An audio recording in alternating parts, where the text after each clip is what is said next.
72,796 लोगों की जान जा चुकी है और ये आंकड़ा अभी कहां तक जाएगा किसी को नहीं पता। कोरोना को शुरू हुए लगभग 4 महीने हुए हैं। इन 4 महीनों में दुनिया में बहुत कुछ बदल गया। इस वायरस ने लोगों के जीने के तरीके बदल दिए तो उनकी रोज की आदतों में बहुत कुछ जोड़ दिया। पर सवाल है कि क्या यह सिर्फ शुरुआत है? क्या दुनिया कोरोना का जो आतंक देख रही है वो सिर्फ एक ट्रेलर है? विश्व स्वास्थ्य संगठन के मुताबिक कोरोना के कारण दुनिया में अभी जो हो रहा है वो कुछ भी नहीं, क्योंकि कोरोना का सबसे बुरा दौर आना अभी बाकी है। Trust us, the worst is yet ahead of us. WHO का यह दावा सही लग रहा है, क्योंकि 4 महीने बाद भी कोरोना का कोई तोड़ नहीं निकल पाया है और न इसकी उम्मीद दिख रही है। पूरी दुनिया के वैज्ञानिक लक्षणों के आधार पर इस वायरस को समझने में लगे हैं, पर हर दिन यह वायरस वैज्ञानिकों को चौंका देता है। हर दिन इसे लेकर एक नई रिसर्च सामने आती है। ऐसी ही एक नई जानकारी है कोरोना और आपके घर में चलने वाले एसी का कनेक्शन। ये सुनकर आपके मन में कई सवाल उठेंगे, जैसे क्या एसी चलाने से कोरोना फैल सकता है? क्या कोरोना से बचना है तो एसी से बचना होगा? इन सवालों का जवाब जानने से पहले इससे जुड़ी चीन की एक खबर जान लीजिए। चीन के जिस वुहान शहर से कोरोना की शुरुआत हुई, वहां रहने वाला एक परिवार जनवरी के महीने में क्वांगचो प्रांत पहुंचा। उस वक्त उस परिवार के किसी सदस्य को यह अंदाजा नहीं था कि उनमें से कोई कोरोना संक्रमित है। क्वांगचो पहुंचकर इस परिवार ने एक रेस्टोरेंट में खाना खाया। वो लोग जिस टेबल पर बैठे उसके आसपास 2 और परिवार थे। अगले दिन उस परिवार के एक सदस्य में कोरोना के लक्षण दिखे और टेस्ट कराने पर उसे संक्रमित पाया गया। चौंकाने वाली बात यह है कि इसके 2 हफ्ते बाद उस रेस्टोरेंट में बैठने वाले बाकी 2 परिवारों के 6 सदस्य भी कोरोना पॉजिटिव हो गए, जबकि वो कोरोना मरीज बाकी दोनों परिवारों के संपर्क में नहीं आया था। तो फिर ये कैसे हुआ? यही जानने के लिए चीनी एक्सपर्ट्स ने इस संक्रमण की चेन को ढूंढना शुरू किया। मालूम चला कि रेस्टोरेंट में जिस जगह पर ये तीनों परिवार बैठे थे, वहां तीनों को एक ही एसी की हवा मिल रही थी। चीन के सेंटर फॉर डिजीज कंट्रोल के वैज्ञानिकों ने इस जांच को आगे बढ़ाया, जिसमें पता चला कि यह संक्रमण एसी की हवा में मौजूद नमी के जरिए फैला। इसका मतलब यह नहीं कि यह वायरस हवा के जरिए फैलता है, लेकिन एसी की हवा में जो नमी होती है उसमें वायरस से संक्रमित बूंदें कुछ देर के लिए रह जाती हैं।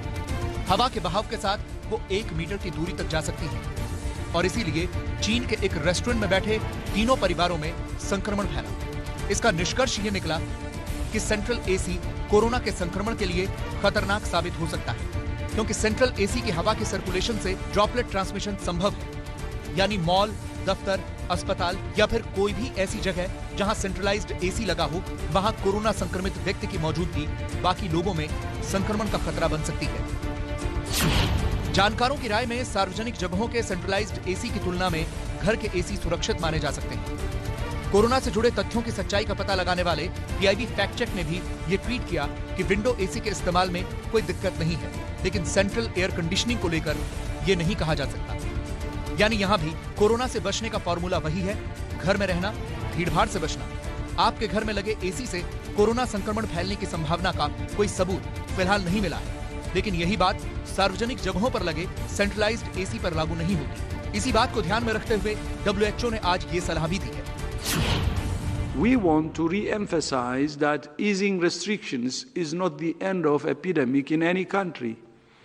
Ending the epidemic will require a sustained effort on the part of individuals, communities and governments. मतलब साफ है कि आने वाला वक्त और मुश्किल भरा है और ये लड़ाई तभी जीती जा सकती है जब पूरी दुनिया संक्रमण के खतरे को समझते हुए इसे रोकने के लिए बनाए गए नियम कायदों का पालन करे। ये जो बैरिकेडिंग हट रही है ना, इसका मतलब नहीं कि लॉकडाउन खत्म हो रहा है। अगर आपके इलाके में छूट मिल रही है तो भी लक्ष्मण रेखा नहीं लांघनी। ये मौका है, आपको दिखा देना है। लापरवाही से इस बैरिकेडिंग को दोबारा नहीं लगने देना। एक केस और लॉकडाउन में मिली राहत खत्म। इसलिए अगर नजर से चूक गया एक भी कोना तो वापस आ जाएगा कोरोना।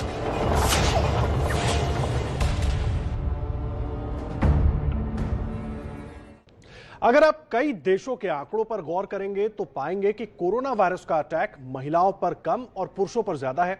हमारे भारत में यही हो रहा है। हालांकि अब तक इसे पुख्ता तौर पर पूरी तरह स्वीकार करना थोड़ी जल्दबाजी होगी, लेकिन जो आंकड़े हैं वो तो यही कह रहे हैं। अब सवाल है ऐसा हो क्यों रहा है। हमारी अगली रिपोर्ट में आपको इसका जवाब मिलेगा।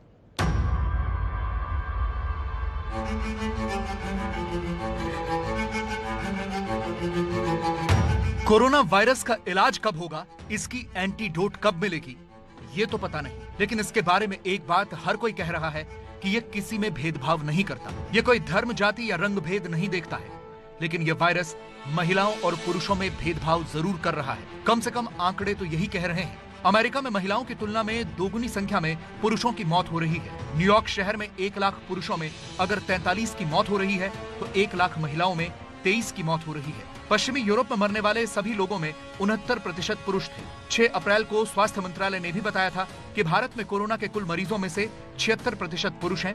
पुरुषों का मृत्यु अनुपात 73% है, जबकि 24% कोरोना पीड़ित महिलाएं हैं और मृत्यु अनुपात 27% है। तो सवाल यह है कि ऐसा क्यों है कि पूरी दुनिया में कोरोना पुरुषों के लिए ज्यादा खतरनाक साबित हो रहा है। इसकी सबसे मुख्य वजह मानी जा रही है स्मोकिंग यानी धूम्रपान। चीन में सिर्फ 50% पुरुष स्मोकिंग करते हैं और सिर्फ 2% महिलाएं। और चीन में कोरोना के कारण मरने वालों में 26% धूम्रपान करने वाले थे। भारत में करीब 10 करोड़ से ज्यादा लोग धूम्रपान करते हैं, जिसमें सिर्फ 1 करोड़ महिलाएं हैं। कोरोना में यह देखा गया है कि जिनका चेस्ट खराब होता है, जिनको सीओपीडी होता है, जो स्मोकिंग करते हैं, उन लोगों में ये ज्यादा पाया गया है। और ज्यादातर ये देखा गया कि हिंदुस्तान या मेजॉरिटी ग्लोब में मेल्स में स्मोकिंग का इंसिडेंस ज्यादा है एज कंपेयर टू फीमेल्स में।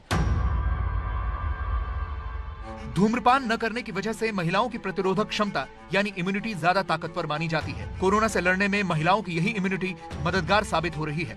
कुछ रिसर्च ये भी बताती है कि महिलाओं में बीमारियों से लड़ने के लिए रिस्पॉन्स तेज होता है, इसलिए उनका इम्यून सिस्टम ताकतवर बनता चला जाता है। लेकिन डॉक्टर ऐसा नहीं मानते। लेकिन इसका क्लियर कट कोई रीजन अभी तक नहीं पता चला है कि क्यों ये महिलाओं में ज्यादा है। मैं आपको बताना चाहूंगा कि महिलाओं और पुरुषों का रेशियो ये देखा गया है, 1 महिला को होता है तो लगभग 3 पुरुष को होता है। इसमें महिला और पुरुष की इम्यूनिटी एक बराबर होती है, तो इम्यूनिटी से कोई लेना देना नहीं रहता है। पुरुषों में लाइफस्टाइल डिजीज जैसे ब्लड प्रेशर और डायबिटीज के मामले महिलाओं से ज्यादा होते हैं और भारत में पुरुषों में ऐसी बीमारियां काफी ज्यादा हैं। ये बीमारियां कोरोना संक्रमण का खतरा भी बढ़ा रही हैं। कोरोना वायरस जब शरीर में पहुंचता है तो ऐसी कोशिकाओं से जुड़ता है जो ACE2 प्रोटीन रिलीज करती हैं और ये प्रोटीन पुरुषों में ज्यादा और महिलाओं में कम पाया जाता है। इसके अलावा एक वजह यह भी बताई जा रही है कि साफ सफाई के मामले में पुरुष महिलाओं से पीछे हैं। ये अपनी आदतों पर निर्भर करता है, लेकिन विशेषज्ञों के मुताबिक मेडिकल साइंस में ये बात साबित नहीं होती है। एक बात और आती है कि पुरुषों की हाइजीन कंपेयर टू महिलाओं की खराब अच्छी होती है। मुझे मतलब ऐसे स्टेटिस्टिक्स अभी तक मेडिकल साइंस में नहीं दिए हैं कि पुरुषों का हाइजीन ज्यादा खराब होता है एज कंपेयर टू महिलाओं का। तो इसका फैक्टर कोरोना के इंसिडेंस पे होना डिफिकल्ट है। इस नए लॉकडाउन के ताले की चाबी इस बार आपके हाथ है। पालन किया तो खुलेगा ताला, लेकिन जरा सी लापरवाही से खो जाएगी चाबी। 25 जिलों ने देश को रास्ता दिखाया। लॉकडाउन में सख्ती से ही समाधान। याद रखिएगा, इस बार ताले की चाबी आप ही के पास। ध्यान रहे आगे न बढ़ने पाए लॉकडाउन। सावधानी से भागेगा कोरोना। बस आपको है घर पर रहना।